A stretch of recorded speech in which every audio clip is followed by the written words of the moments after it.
Good morning, welcome back once again. Today we're going to finish our discussion of the functional quantization of the scalar field. So if you recall how last lecture ended, we noticed that when you compute time-ordered correlation functions like this,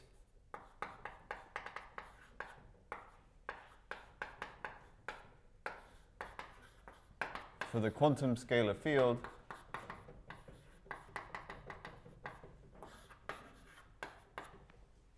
we noticed that these correlation functions could be, you could think of them as being just a kind of generalized correlation function for a discrete Gaussian integral. This was something that we noticed in the previous lecture. So we found that this was, according to Wick's theorem,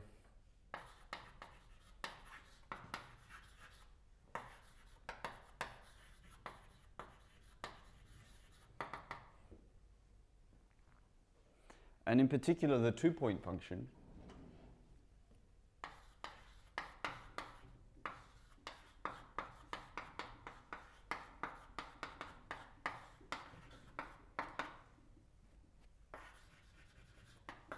for the Klein-Gordon field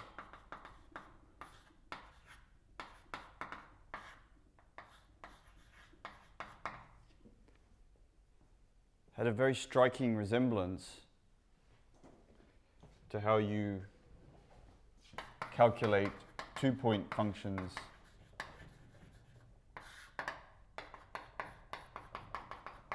for discrete many-variable Gaussian integrals. So we have this, with this result here, which we've already achieved by taking a functional integral, discretizing it, evaluating it, and taking the continuum limit.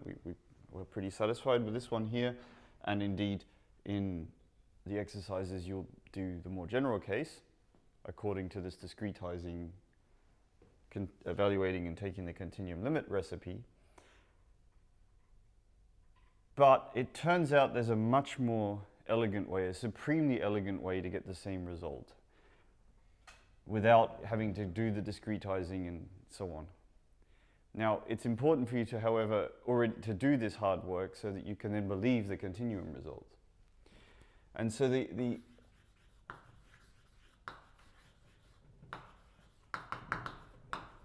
result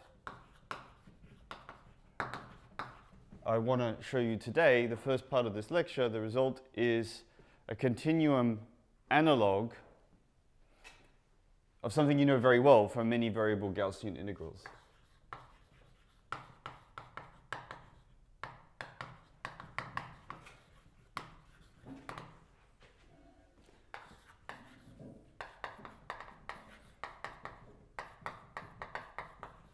So here's something you know rather well.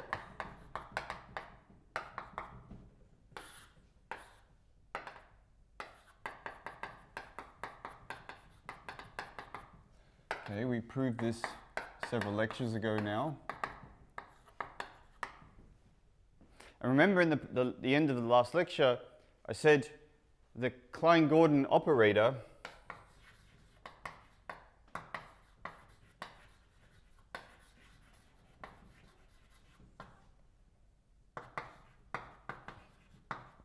is sort of analogous to this matrix A. And that D, the Feynman propagator, is sort of analogous to the inverse of A. So this is how I ended the last lecture. Now, it turns out that that sort of analogy can be made somewhat more precise and clearer. You know, here you just notice this as a kind of analogy. Well, it turns out there's a way to carry out these endpoint functions here in the continuum for path integrals using a formalism known as functional derivatives and generating functionals. So if you recall how we actually computed this result, we used the generating function. That was one way you can actually compute this result. And that's the object we're going to generalize today, these. So when you have a many variable Gaussian integral, you can set up this generating function, blah, blah, blah, blah, blah, minus a half x transpose A, x minus j transpose x. And then by differentiating this generating function at j is 0, you can bring down as many x's as you like and then be able to compute 2-point functions or n-point functions like that.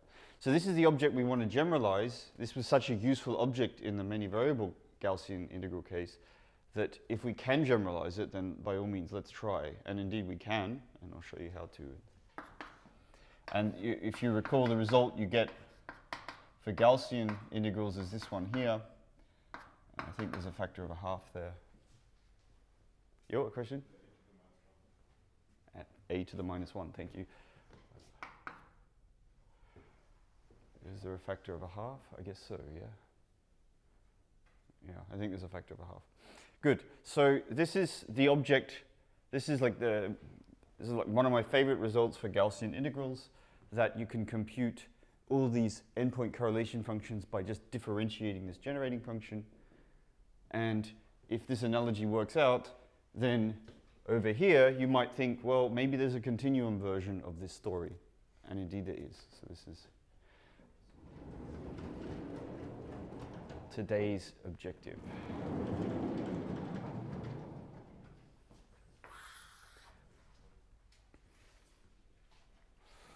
Good. But first, functional derivatives. What are they?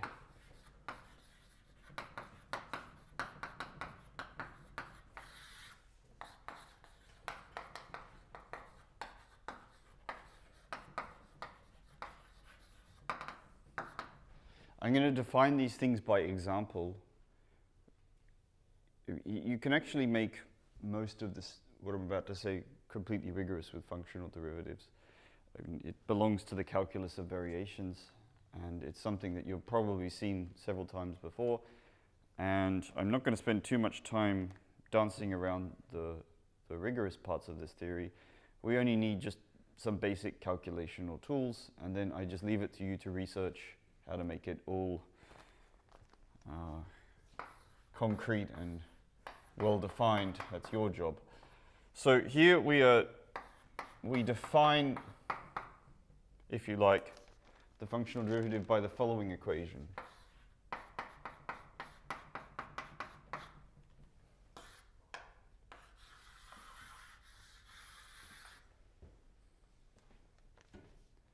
So this thing here, this delta delta j, this is the functional derivative here.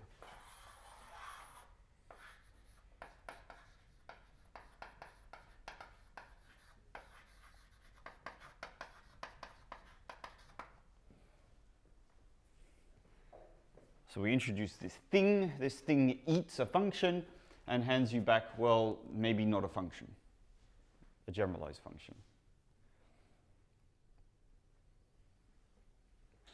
And this is like the continuum analog of something that's much more familiar. So I'll write out that much more familiar thing now, and then I hope you will agree this isn't such a ridiculous definition.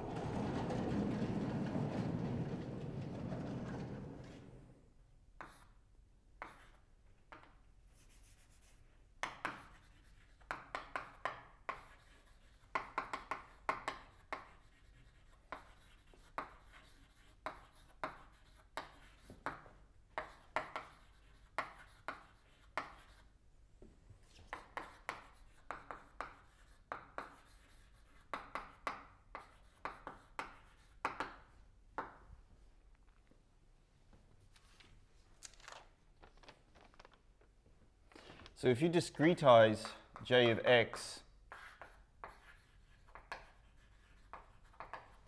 into just a bunch of variables,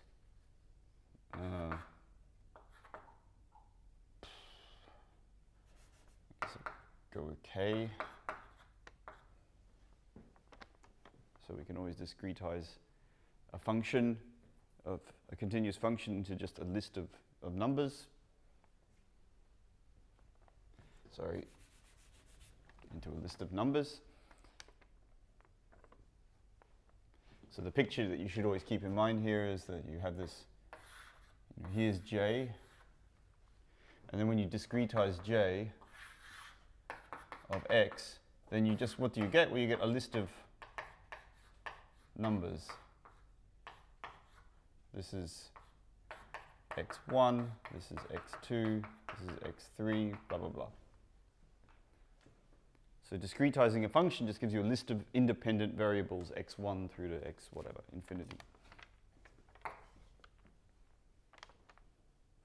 Now, suppose we want to vary one of these variables and leave the others constant.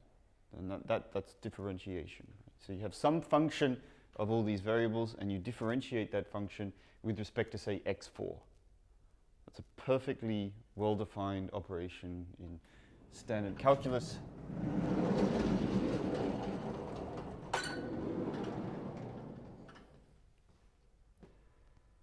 So for example, you might want to do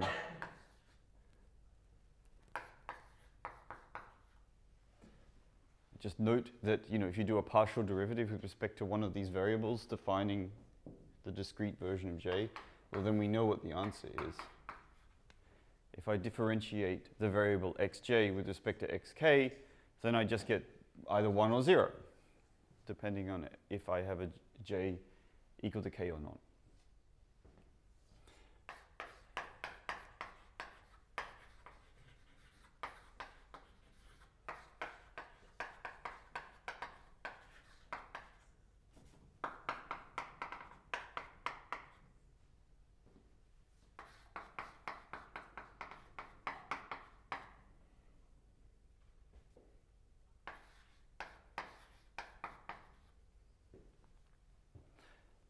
You can extend that to functions of these variables.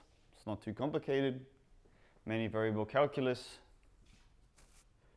shows us that if we vary one variable, then the function we get afterwards is the partial derivative of that function. Now this is the discrete analog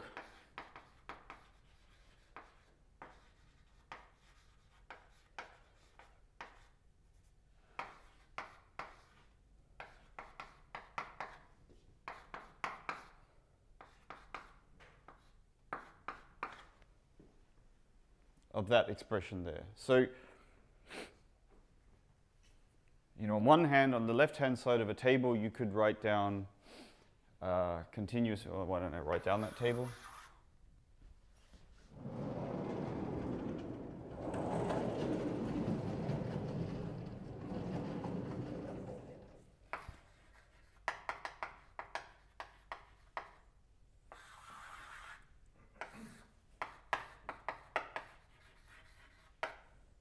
So on the continuous side, we have x, element of, say, the real numbers. And on the discrete side, we have j, this index, which is element of the integers. Discretize. We have j of x, which is also an element of the real numbers, but it's also a function, right? So you should think of j of x as a function, so that's, maybe it's an element of some, let's make it some continuous function space. Some continuous function. And then on the discrete side, we have these xj's.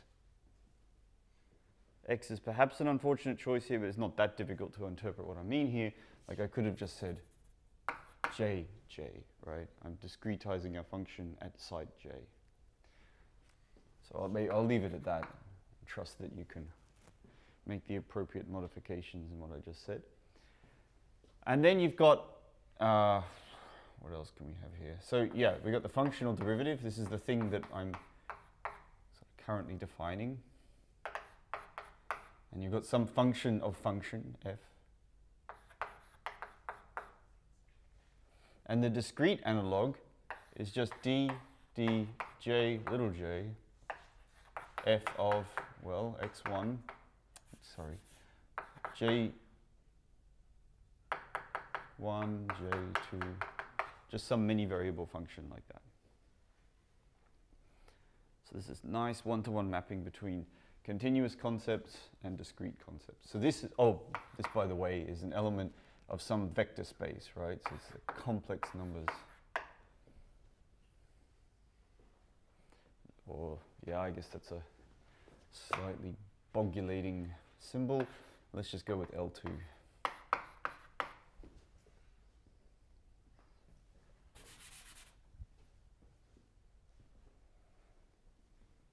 Good.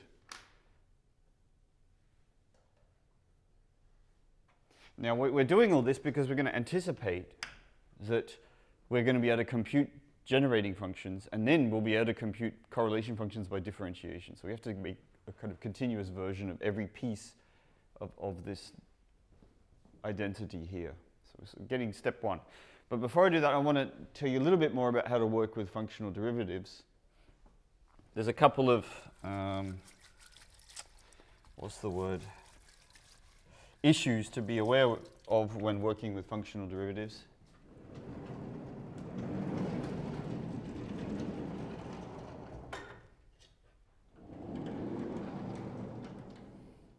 And these issues just have to do with the fact that here on the right-hand side we've got this delta function, this Dirac delta function. So you have to be a little bit careful about the kinds of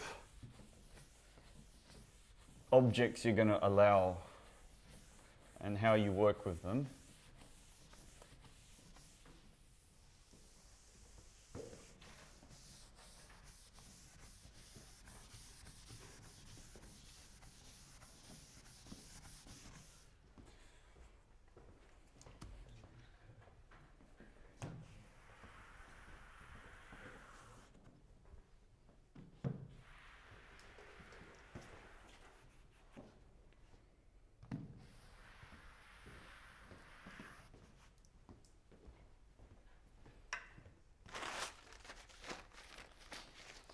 Super.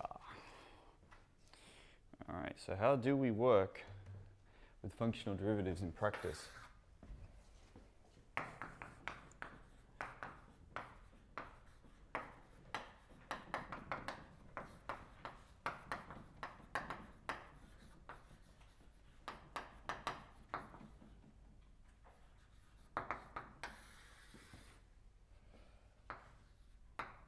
How do we work with functional derivatives? So I'll just do some example computations. So the moral is follow the usual rules for derivatives.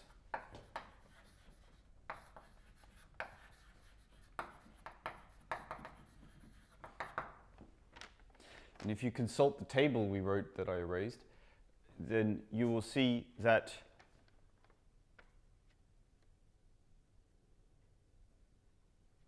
all right, I erased the wrong board. Well, you can look on the video to fill out your notes. Sorry about that. If you consult the table that I just erased, then you'll see that the functional derivative is just like the standard many variable derivative. So all the rules that the many variable derivative obey presumably transfer to the functional derivative. That's indeed the case. So let's give an example. This is a fairly complicated example and one that I think illustrates everything we're going to need with the functional derivative. So suppose you are wanting to compute the functional derivative of the exponential of some function of j of y and some other function phi of y.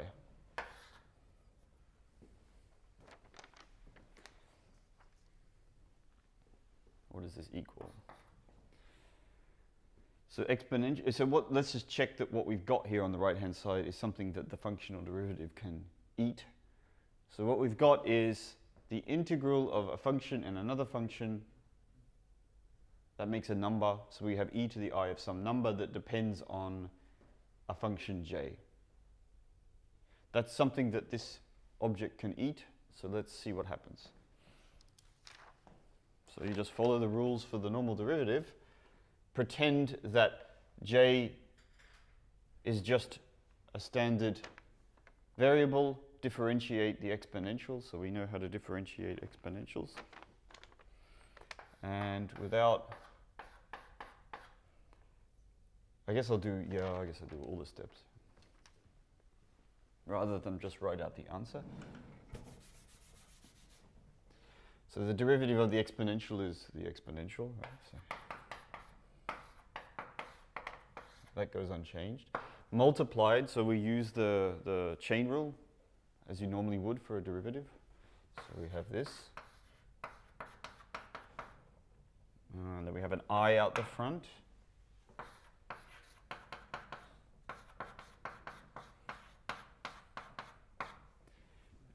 In this course, you're always allowed to move a derivative under an integral sign, so in it goes.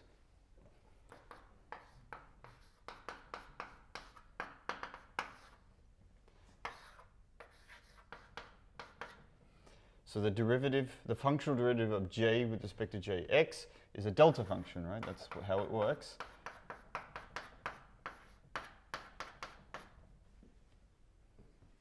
And we're done, because that integral there we can do.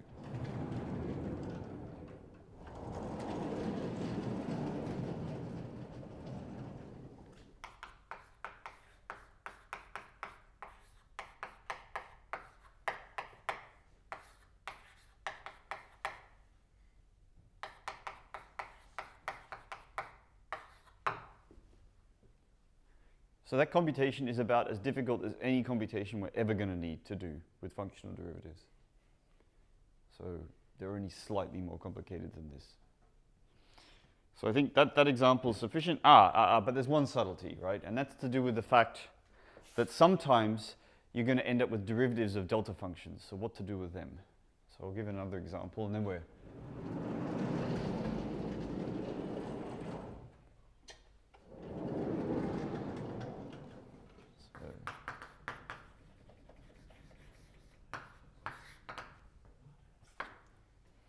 Yeah, right.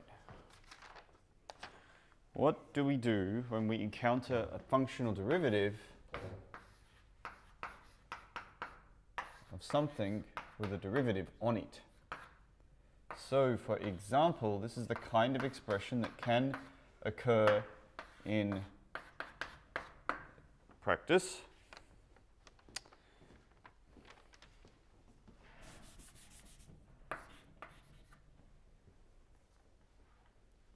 You could really want to compute the functional derivative of this thing. And you can see that if you move that functional derivative past the integral, apply it to the j inside the integral, that you're going to get a delta function, but you can get derivatives of delta functions. All right, what to do with those?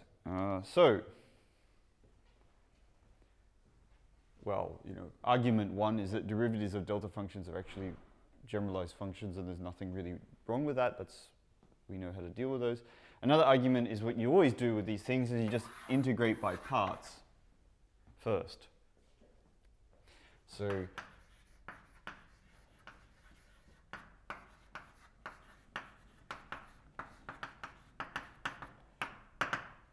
that's the moral. If you've got a derivative on something you're about to differentiate, integrate by parts first.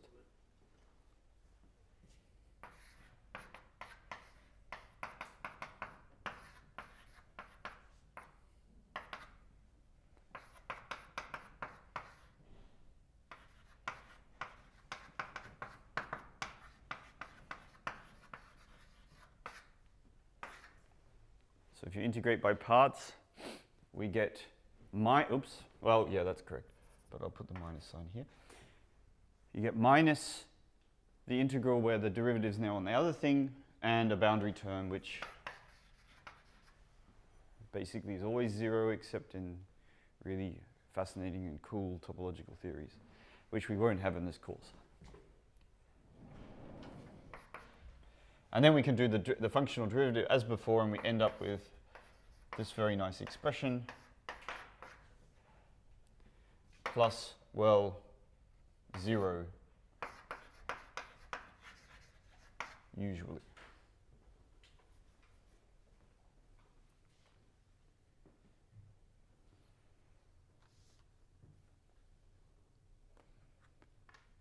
Good. I think that's just about enough on the functional derivatives.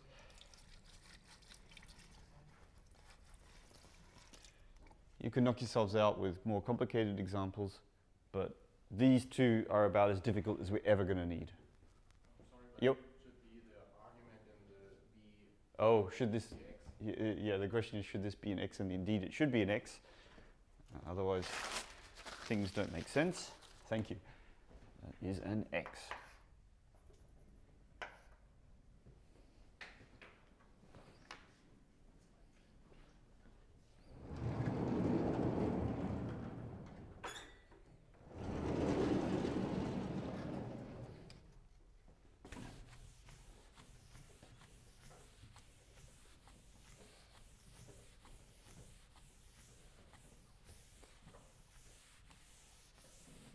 Now the fun and games can begin.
This is what it's all for.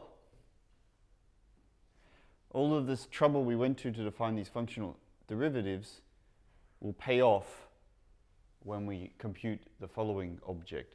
So this is obviously a useful thing. Why is it obviously a useful thing? Because correlation functions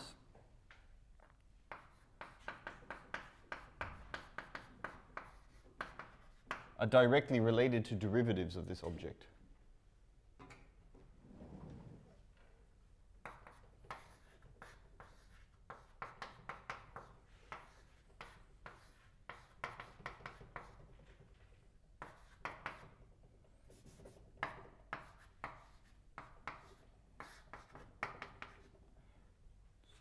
There's an I outside of everything, so there's a minus here.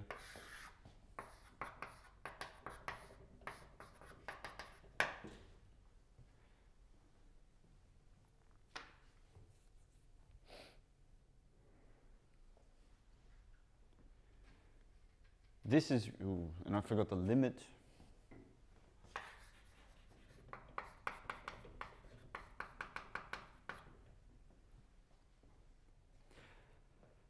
If you can compute this object as a function of j, then you've got all the endpoint functions for your field theory. And you get them by functional derivatives of this thing and evaluating at j equals 0.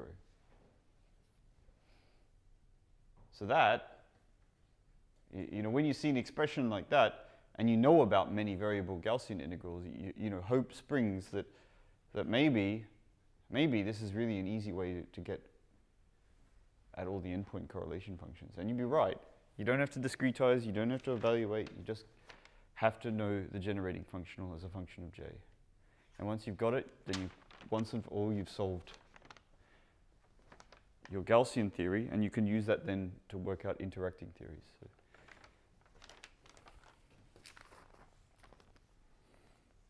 very exciting.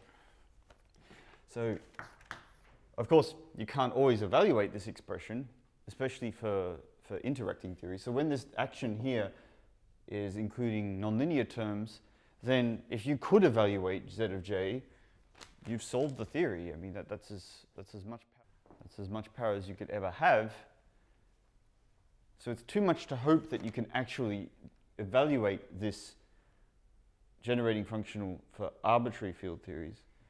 But I tell you what, you can go a long way with just knowing it for free theories, and that's one we can do.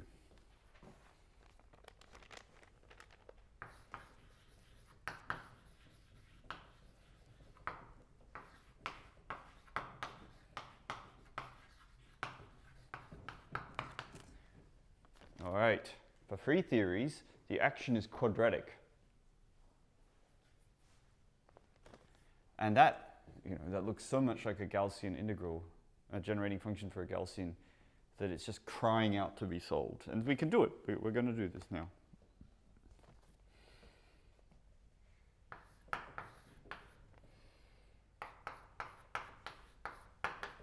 So let's look at the exponent in this generating functional. What does it look like? For a free theory, well, it's this very nice quadratic function here. Now I've already put in this factor I epsilon from doing the limit here.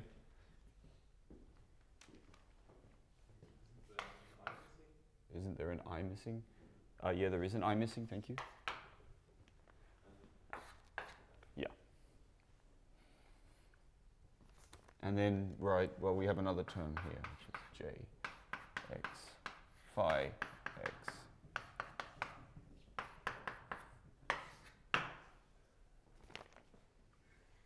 That's the exponent of this path integral for the generating function. Now, how do we solve Gaussian integrals? Well, I made you do it back in lectures 1 or 2, and also on the exercise sheets you've had to do it. Whenever you have the exponent of something quadratic, you should think of completing the square. That's the standard way to evaluate an inhomogeneous quadratic form. Here we have a quadratic form, the field appears twice, but here it appears linearly. So that's inhomogeneous. We want to make this a nice homogeneous quadratic form. So the next step is complete the square.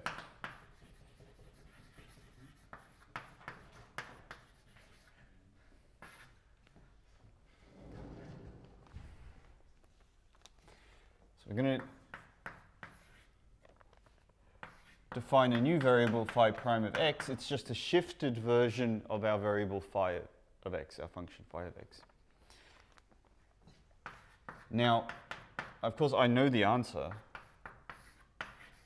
so I'm just going to write it out. But there will be situations where you won't know the answer.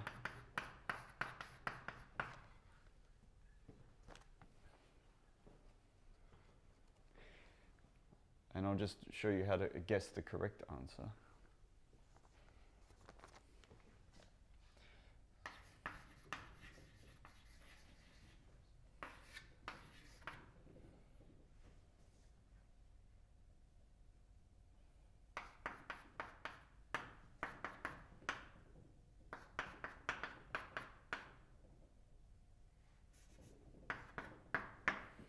So this shift here is just the analog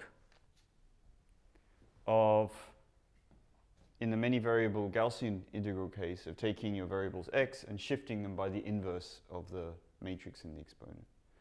So this here is no different from that, right? And it works because we've got that this Feynman propagator here is really, this Green's function is really just the continuous version of the inverse of this operator here. I think there's a minus sign.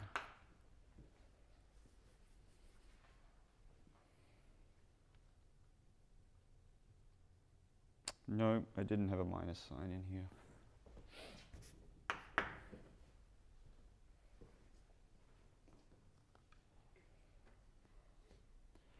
So if you want to complete the square in one of these continuous many path integral Gaussian thingies, then just remember what you would do with a many variable Gaussian, and then just mimic it by putting in the Green's function for your operator your differential operator delta squared minus m squared.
Good. Let's just substitute this new function phi prime of x into our exponent, and we can see what happens.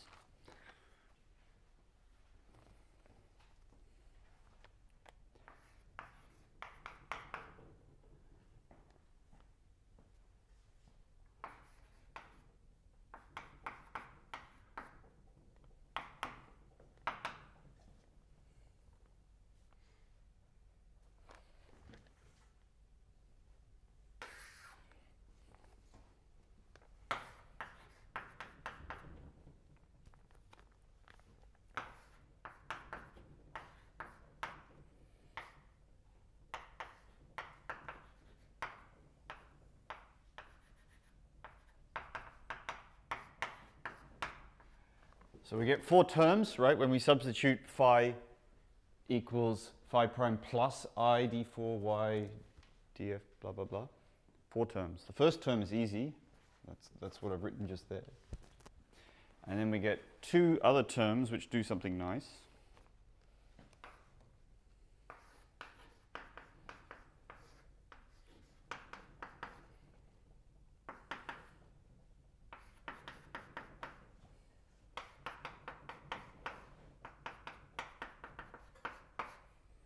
There's one.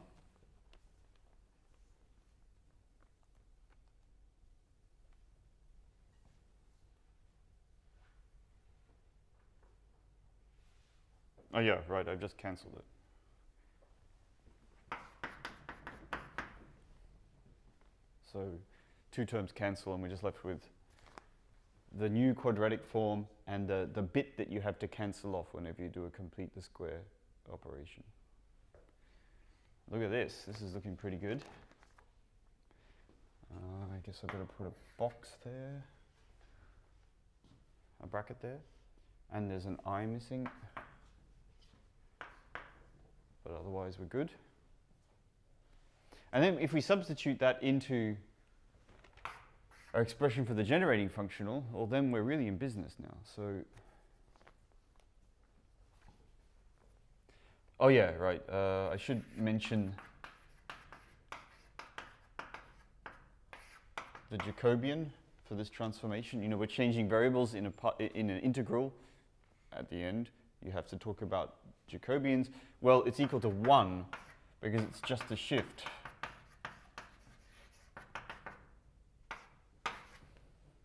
Okay, so that's the only sort of subtlety that you might be worried about. You know, maybe the Jacobian is some strange function. Indeed, actually, later in the course, it's very tempting to do these kind of changes of variables, but you have to be real careful about the Jacobian. So the minute you do something that's not just a plain shift like this, then the Jacobian can be a very complex object indeed. Contain a lot of physics. Good. Then, so the generating function becomes something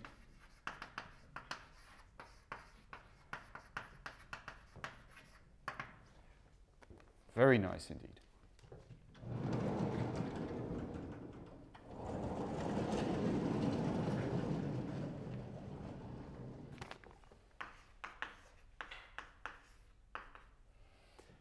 So we get 2 terms in the exponent. So these turn into a product when you substitute them in here.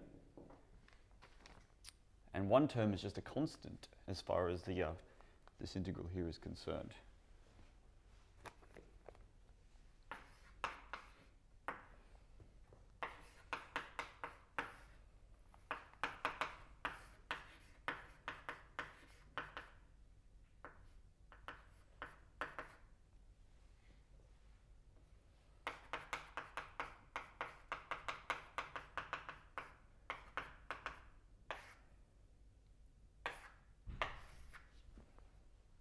That's what we get at the end.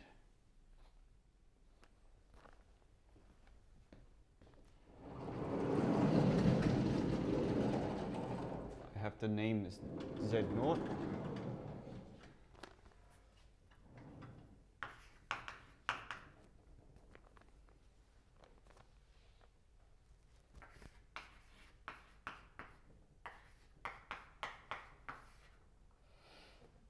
And it's just this stuff.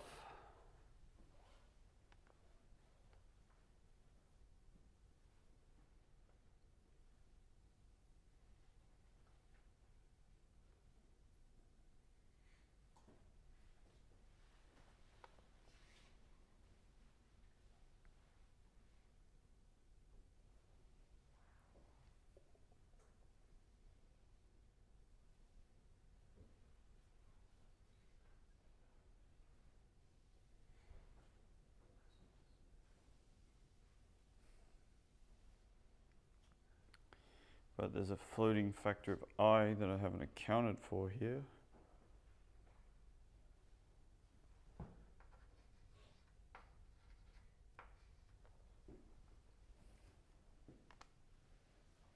I think the two i's cancel, right? The two i's cancel. Ah, the two i's cancel. Thank you. Yeah, it's all good. All right. All right. Yeah, and Z0. What is it? Well, it's some thing that depends on phi primes. It's just some number, but it doesn't depend on J.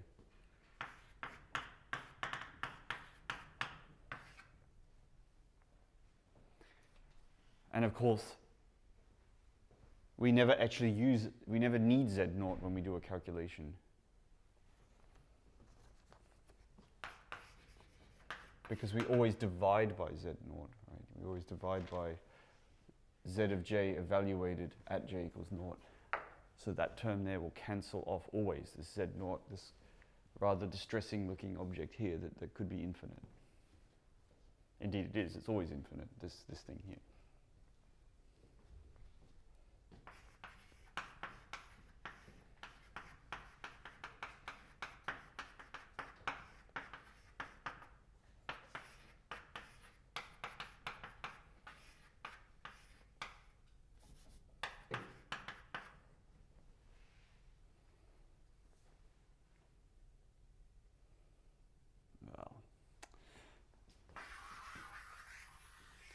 I'll be lazy, I'll just put it in there rather than write it out again. So this is like absolutely fantastic, right? We've completely evaluated this generating functional here. And we have this absolutely concrete, explicit expression for this object. It's a quadratic, exponential of a quadratic function of these currents, J, and using it, and just the standard rules for functional differentiation, we can get any endpoint correlation function that we so desire.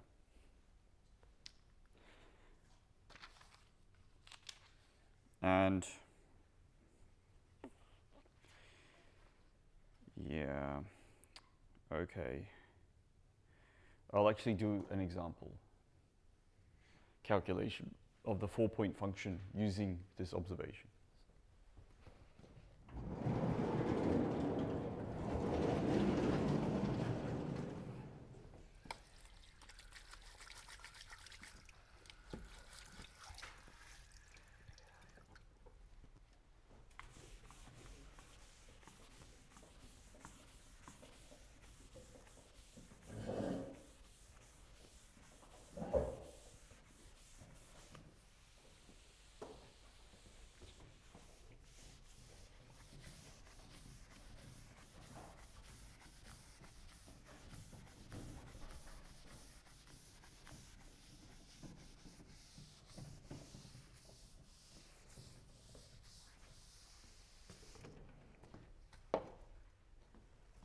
the exercise sheet, you're going to have to work very, very hard to get a 4-point function from a path integral. You're going to discretize. You're going to have this 16 terms. You're going to look at which ones cancel, which ones don't.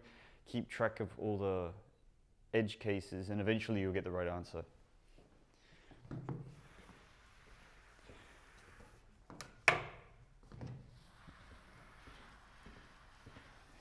And so if you encounter an exercise like that, you might be a little bit depressed, right? Well, you know, this path integral, it's so amazing, you know, it seems like I still have to do a lot of hard work. Well, you know, once you've seen this, and once you've done the hard work, then you're allowed to use this much nicer way of doing things. But you have to do the hard work first. There's no, you have to, you know, feel it. You have to get the intuition from doing these calculations explicitly with discretizations before, A, you can appreciate how good this is, and B, before you can trust this tool that we have here. Because, you know, at various points I did kind of naughty things, right? I moved derivatives past integrals and various other naughty actions. They're all fine as long as they match the experiment at the end. But you have to gain that intuition for when things will be fine. But now we've done it, let's do a real calculation in anger of a 4-point function.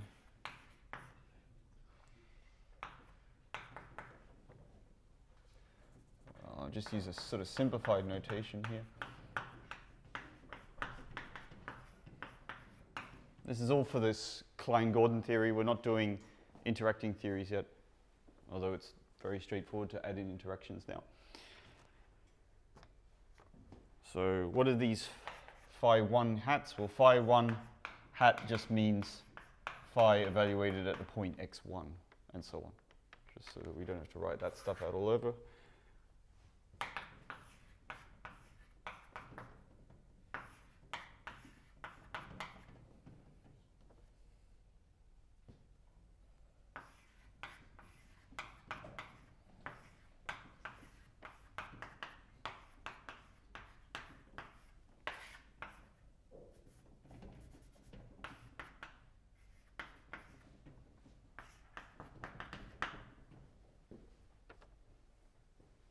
That's how to compute a 4-point function. Let's get to it. We already have an expression for zj divided by z naught. So let's exploit that in the next line. So let's do the first functional derivative. See what we get. Well,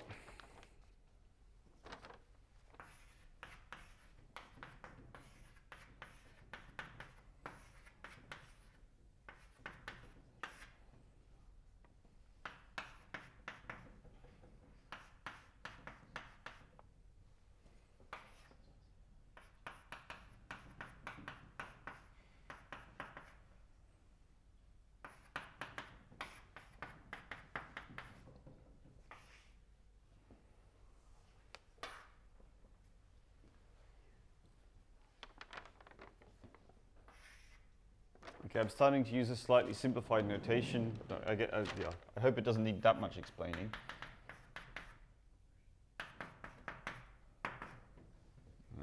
dx4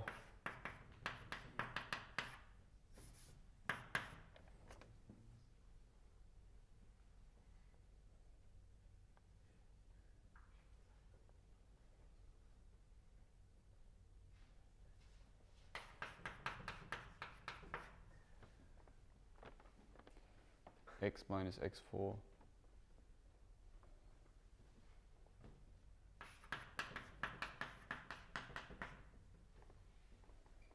and j subscript y, I mean, j is y. J of y.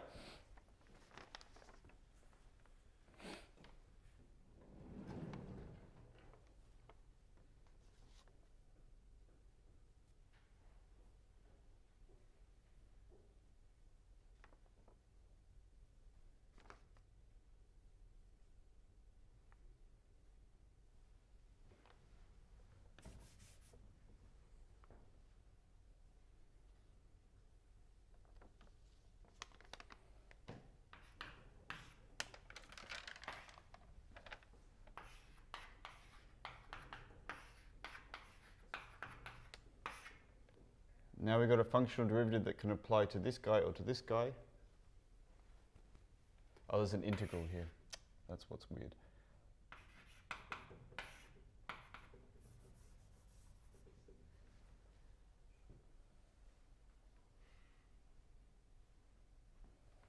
Yeah. So we get minus d3, 4.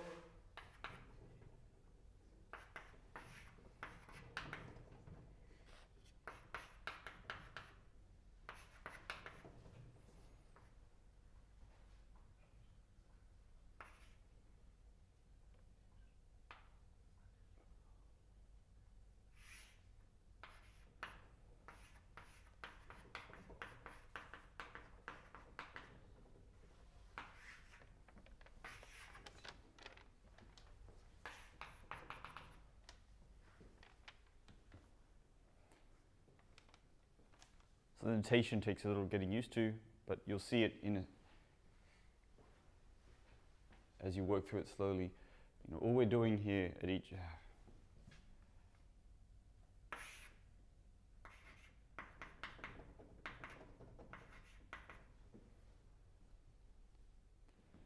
we're just obeying the rules of differentiation. So we differentiate this quadratic exponent, bringing it down, and then we differentiate that with respect to the functional derivative. Yeah, question? So there are two integrations in exponent. There's two X and y. over x and y, yeah. So the x is not the same as before the integral. So the integration before the exponent is another x. That's another x, yeah. Yeah, okay, x prime, let's say. Yeah. Yeah, the integration here is a different integration to that one up here is a different variable x prime. So we're just obeying the rules for differentiation. How do you differentiate an exponential? You bring down the exponent and then you differentiate the exponent. That's all we've done here in that step there. And that's just the original generating functional right there.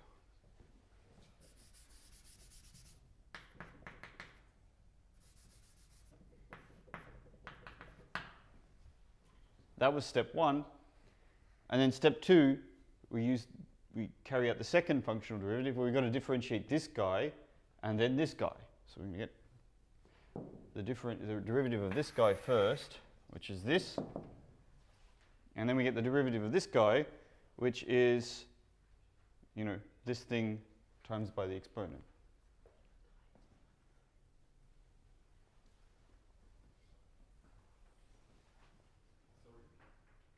Yep.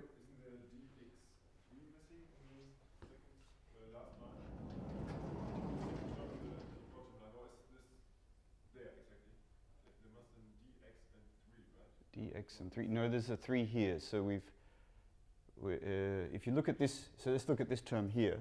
What is the j for 3? Oh, that's a y. And what is the j y? Oh, yeah, that doesn't make any sense.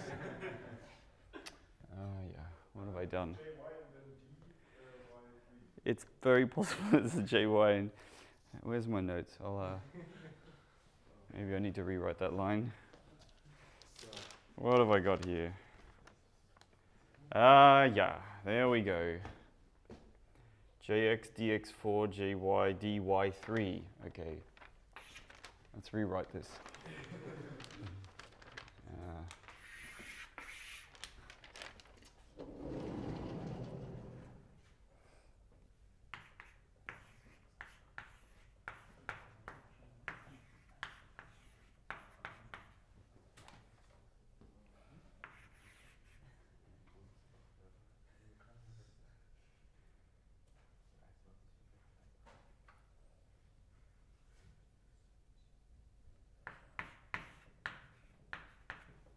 I'm just going to work it out myself.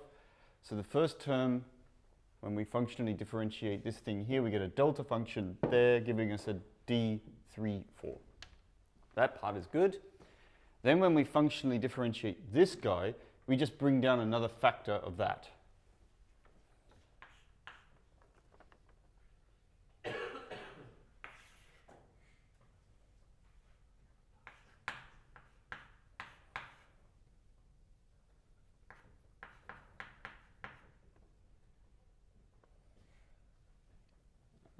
we're also left with the original factor, a 3.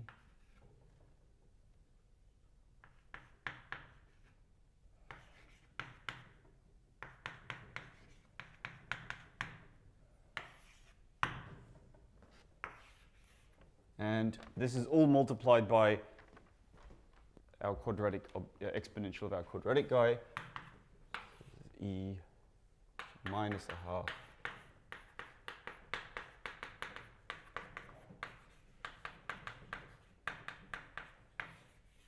there. Yep, another question? The original factor contained 4, right? 1, 4, 1, 3 should be a 4. Original factor contained, oh gosh. There, a 4. Yeah, the original factor contained a 4. That's the original one, say. Oh, I'm missing out the integral sign. But now I think everything is stable. Yeah.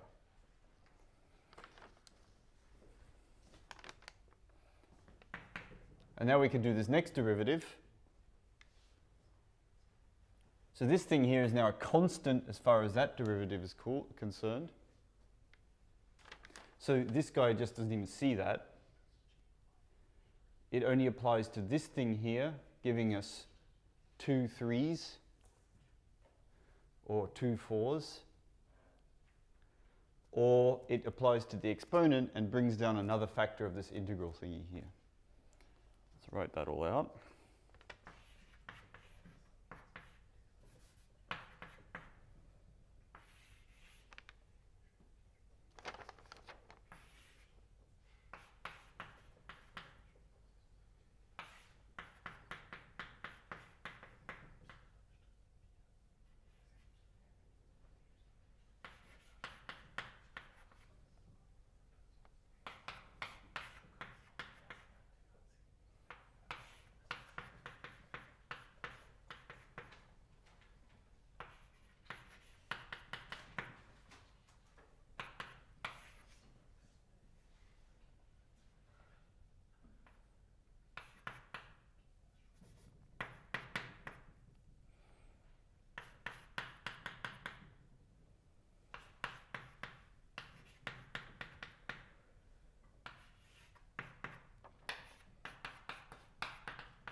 Double check this.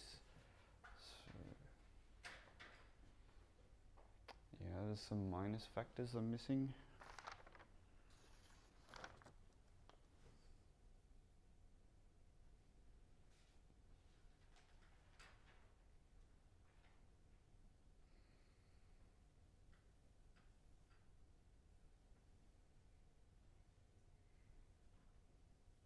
Nope, that's good.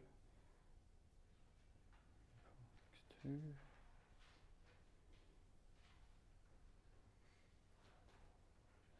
That's good. That's good. Yeah. And I've explicitly neglected one particular term. There's actually an additional term I should have brought down. But because we know we're going to evaluate j as naught at the end, we're not even going to bother writing out that next term. So there's another term which depends on j quadratically.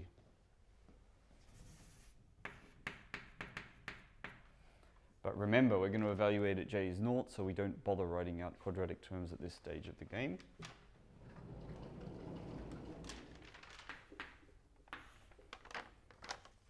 And we're done.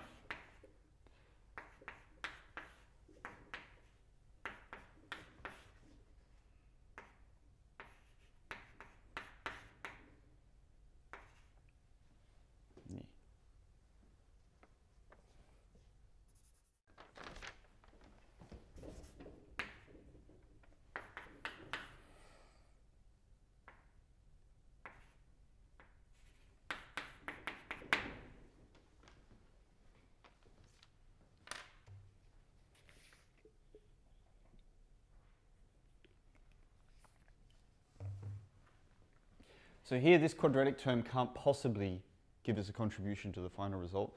And when we do this last functional integral here, we don't even bother bringing down the exponent anymore because that'll be quadratically depending on j. And we also need not worry about, oh yeah, that's it. All these linear terms contribute, however, and that's where we get these three terms here.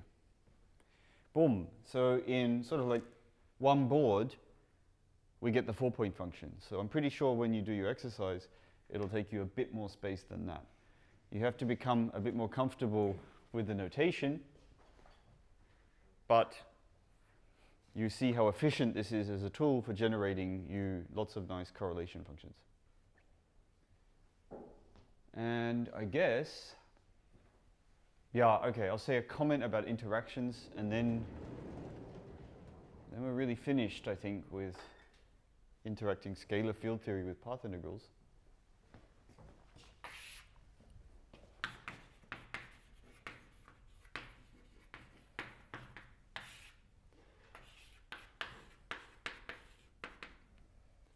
How do we deal with interactions? Well, we deal with interactions the same way we always do, which is to say we just use a Taylor series. So,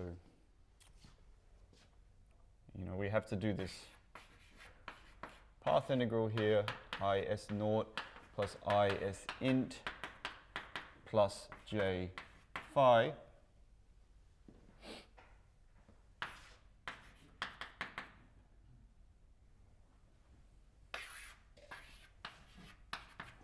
And there's this limit out the front. How might we actually deal with this expression? Well, you can use a Taylor series.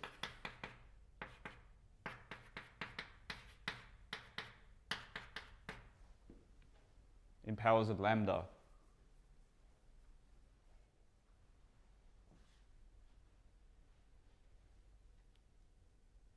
And substitute this Taylor series into this expression here.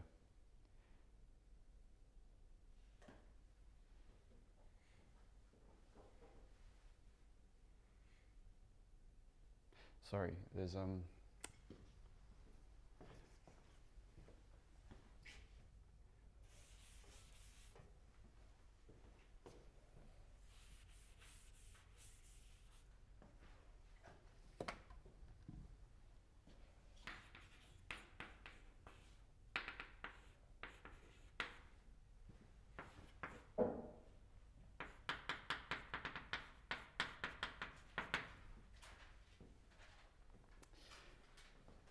so this is the time-ordered product of field operators, or the endpoint function. This is the main observable of interacting quantum field theory. And we first use a Taylor series for the exponent, and then use the generating function.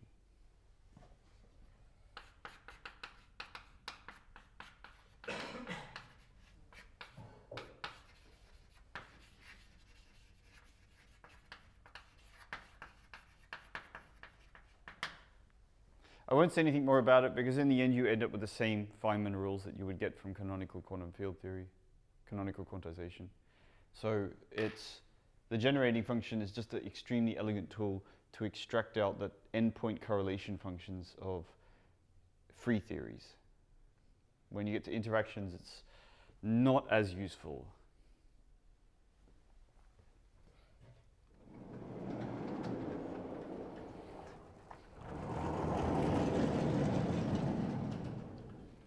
Although there are certain approaches to dealing with quantum field theory that use the generating function, approximating it for the full interacting theory. But, well, really won't have time to talk about that in this course, I think.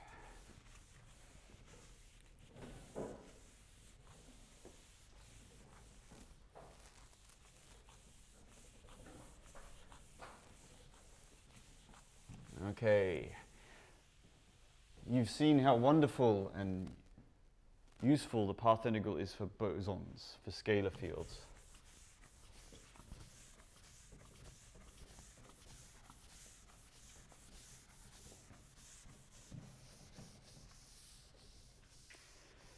That's all great. but nature hands us more than one kind of particle. We've got bosons and fermions, and these Fermi fields, well, can we define path integrals for Fermi fields, and are they as useful?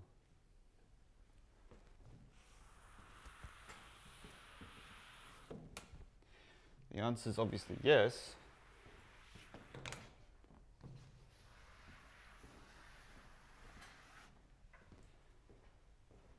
But we're going to have to think outside the box a little.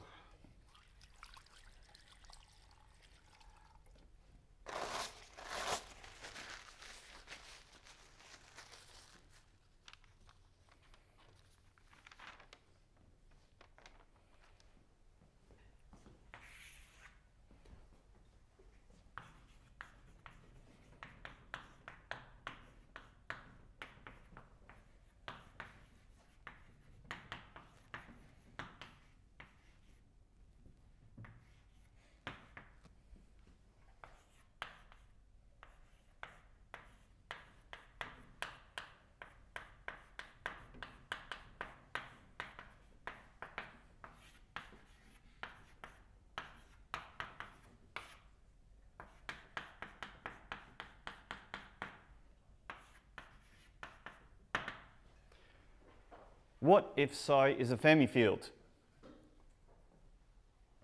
Then you might hope that you can write something like this, that the time-ordered correlation function of the Fermi field at two different places is somehow the path integral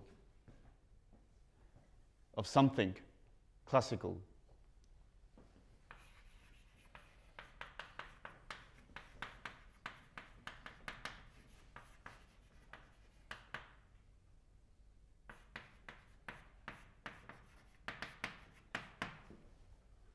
And this brings us to the question, you know, we're integrating over something classical, presumably, because that's how the path integral was introduced to us. But that kind of forces us to answer a question. What is a classical fermion? You know, what features of the fermions should persist to the classical limit? Well, it's kind of an interesting question. I would advise you not to think about this too physically. You know, avoid operationally interpreting this thing. So rule 1 about dealing with this.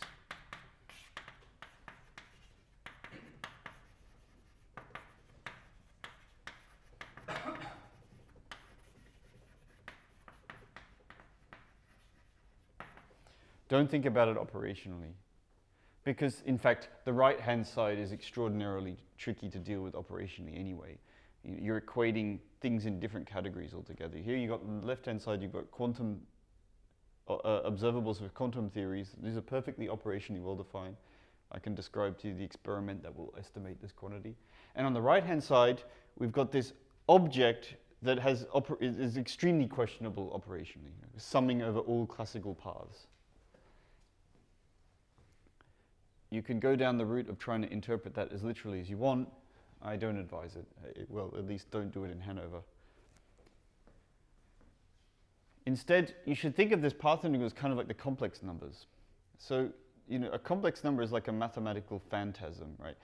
We don't see complex numbers in our everyday experience, but their presence kind of obtrudes themselves on lots of questions.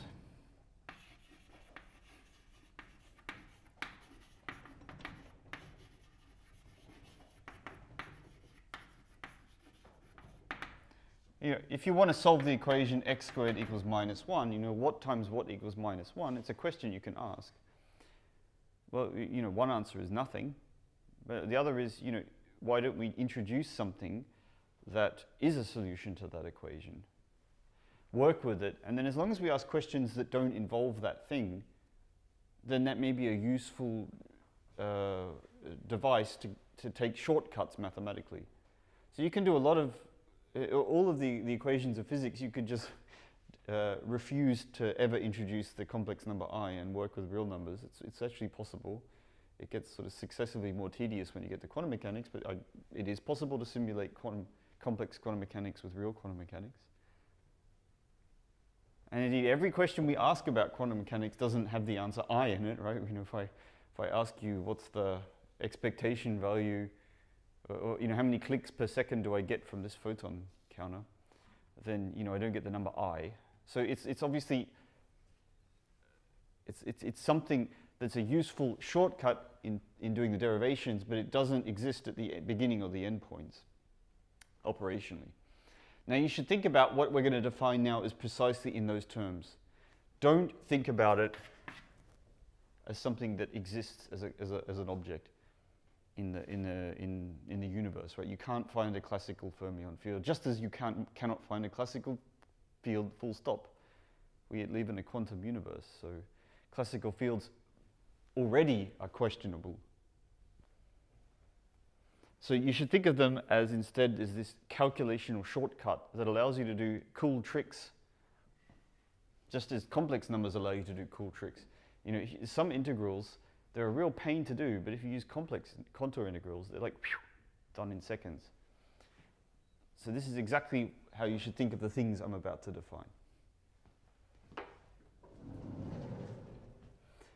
And the property we want to focus on is this.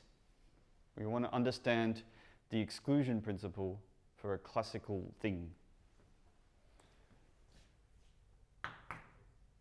And also, we note that this is also true, right?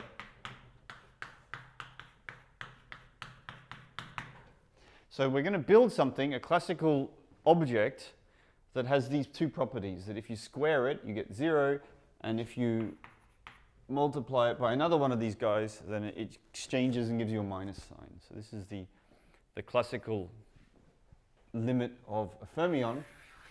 I'm going to build these objects up from basic linear algebra. It'll give us some it'll give us some objects like the complex numbers that are useful for doing calculations. Very useful.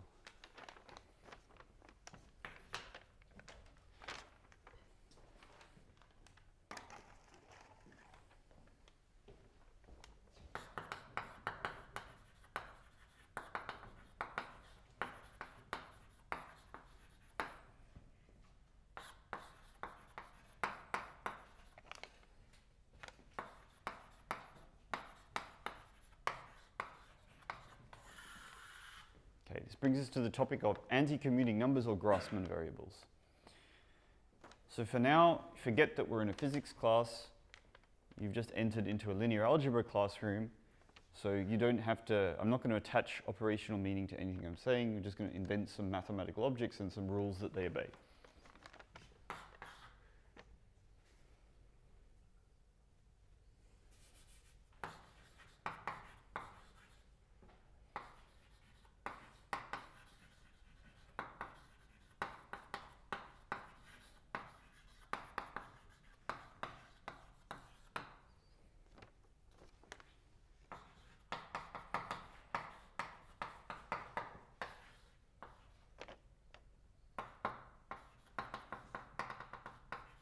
All right, let V be n-dimensional vector space, and let these theta a's be just n basis vectors for our vector space.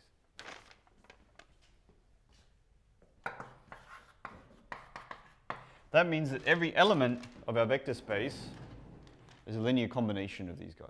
Right?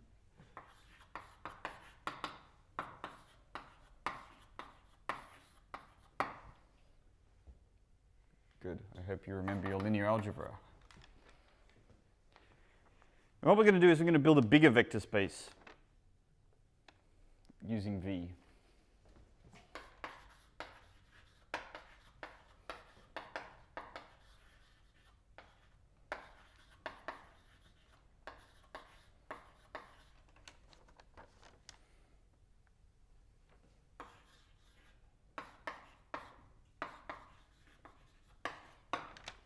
And this bigger vector space will be our anti-commuting numbers or Grassmann variables.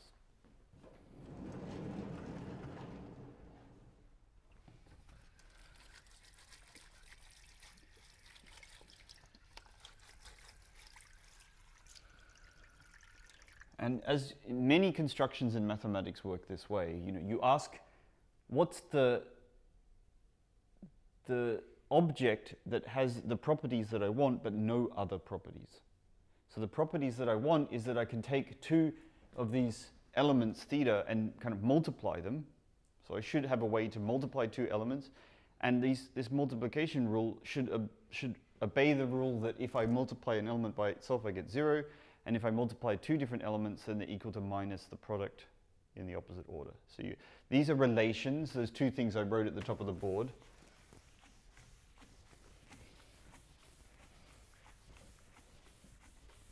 And the thetas are the generators. So this is such a common device in maths. It comes under many names. You define a space by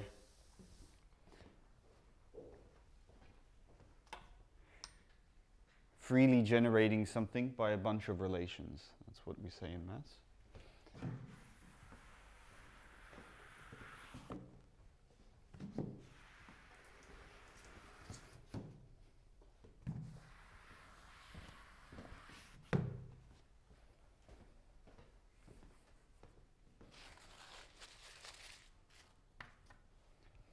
So the bits of data that we want is we want a kind of product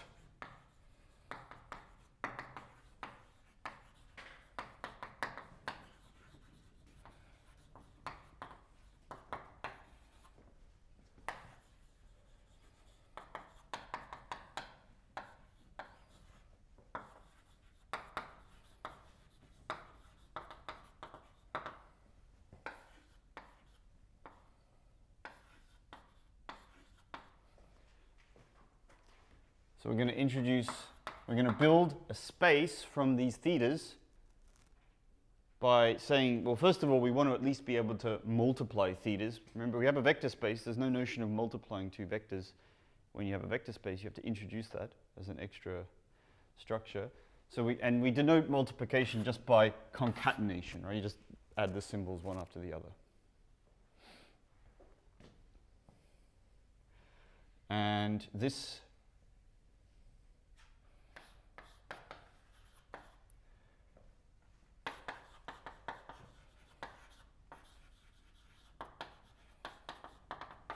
and extend that operation by linearity. So if we stopped here,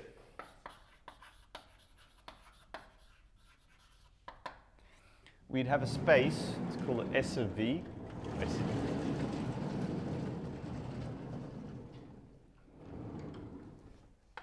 We'd end up with a space that's called S infinity of V, which is just the linear span of concatenations of these symbols. The A's, and then we have A, B's. We have A, B, C, forever. Forever. This would be an infinite dimensional vector space.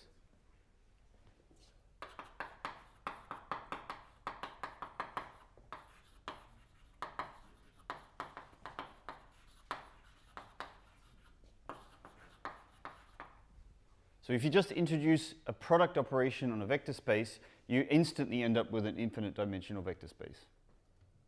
You know, because you haven't demanded anything more from your product operation other than it's a product operation. So we're building what's known as a monoid here. We don't yet have an identity. We don't even have a multiplicative identity here. We just have that we can, so it's not even a monoid, I guess it's a, I forget the name of this thing, semi-group without identity, whatever. So we have some, well, it's an algebra, that it is. So you have some vector space and you've introduced, with no other relations, this product operation on this space, S infinity of V.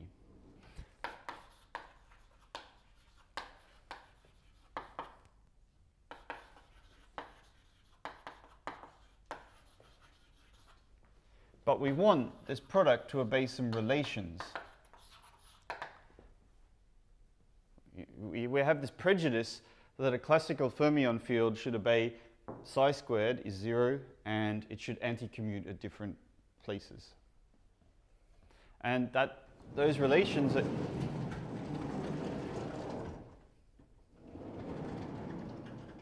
we can impose those relations via the following. So here's the relations that phi squared, which is just theta squared, which is otherwise known as theta A, Whenever you encounter that, you define that to be equivalent to 0.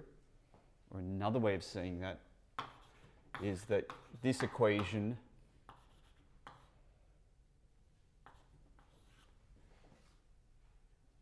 that's it. And also that theta A equals minus theta B theta A.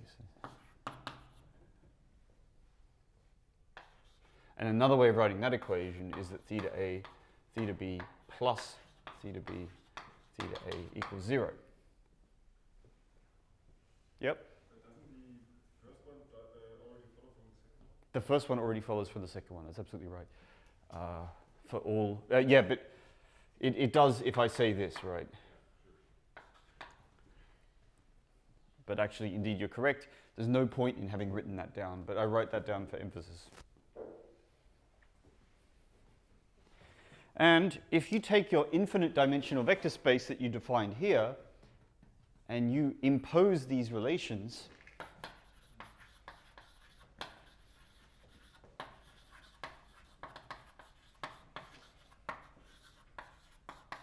so this is a freely generated symmetric algebra, I guess. No, just a free algebra on V. And you impose these relations, then you build a vector space G of V, which is no longer infinite dimensional. It's in fact 2 to the n dimensional. And that's a nice little exercise for you to ponder. I'll write out the actual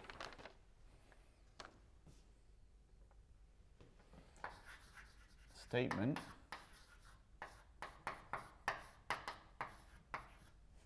The dimension of this new vector space when you impose these equivalence relations is 2 to the n. And I'll write out a basis for this vector space. And then I leave that.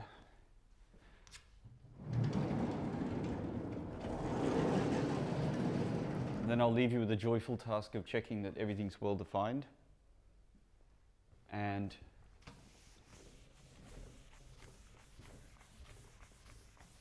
that indeed it's a vector space.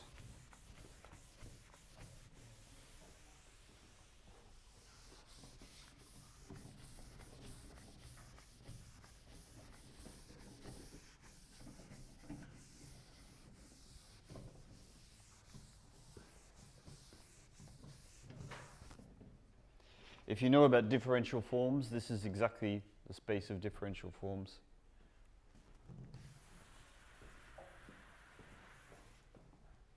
When your vector space is the tangent space.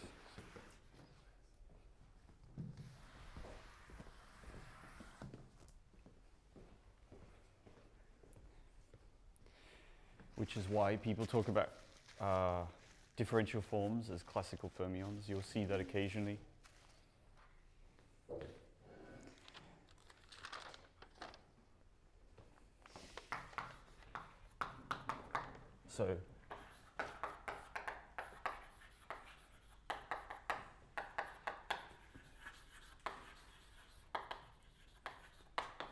So check everything I said is well defined. That just means if I have two elements and they are equivalent, that under this equivalence relation, all the operations respect the equivalence relation. Slightly tedious exercise, but not very complicated. We have an actual basis for this space. We have we have the number 1. That's an element of our original vector space. And we have we adjoin this actually.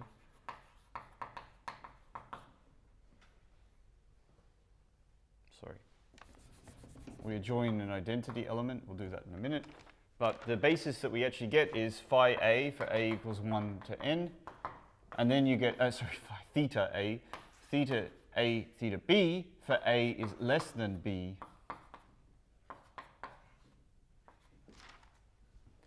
You know, why have I got this constraint here? Well, if I had theta b, theta a, then I could just use that relation up there to rewrite it as theta b, theta a with a minus sign.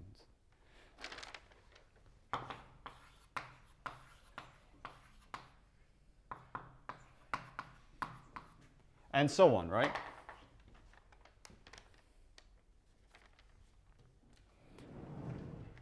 So a general element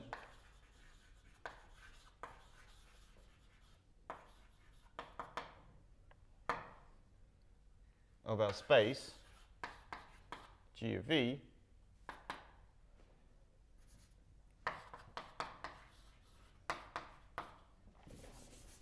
is a linear combination of these basis vectors here. There's 2 to the n basis vectors.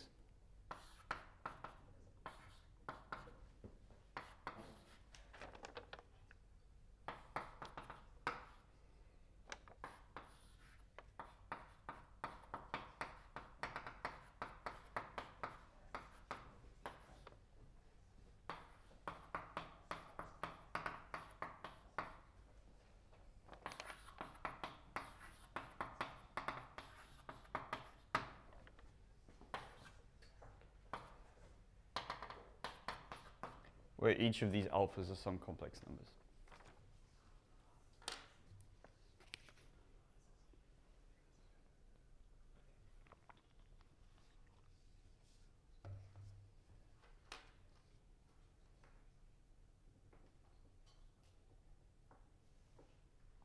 Why are we allowed to use this alpha constant? Is this an affine linear vector space? Yeah, this is what I meant by adjoin this element here. So we add another element, this identity element. So when you do that, you get, well, that's what I should have done.